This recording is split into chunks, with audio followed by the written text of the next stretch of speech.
ராம்ஜி சார்னாலே போதும் கிட்டத்தட்ட நிறைய பேருக்கு தெரியும். பட் இதுல ஒரு யூனிக்கான விஷயத்தை நீங்க கொடுத்திருந்தீங்க, நாங்க பார்த்தோம். அதுவும் உங்களோட இந்த ஆக்டிங் யூஸ் பாத்தீங்க அப்படின்னா தனியா நின்று பேசுவீங்க மாடியில. ஆக்சுவலா தனியாவே தெரியாது. ஆமா ஆமா, தனியா நின்று கண்ணுக்கு தெரியாத ஒரு ஒரு கேரக்டர் கூட பேசுவேன். ஆமா.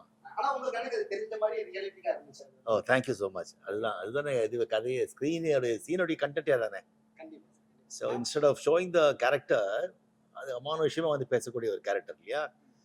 ஸோ அது வந்து காமிச்சிட்டா ரொம்ப கிளிஷேவாயிடும்.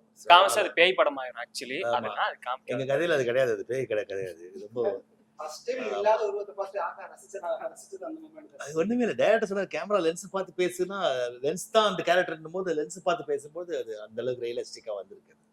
பூஜா மேம், நீங்க எப்படி வந்தீங்க?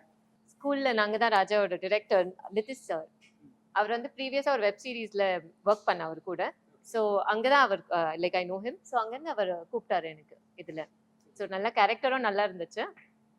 ராம்ஜி சார் கூட பேரா ஒர்க் பண்ணதுக்கு I was very happy. So I வந்துட்டேன். But that was not the reason actually.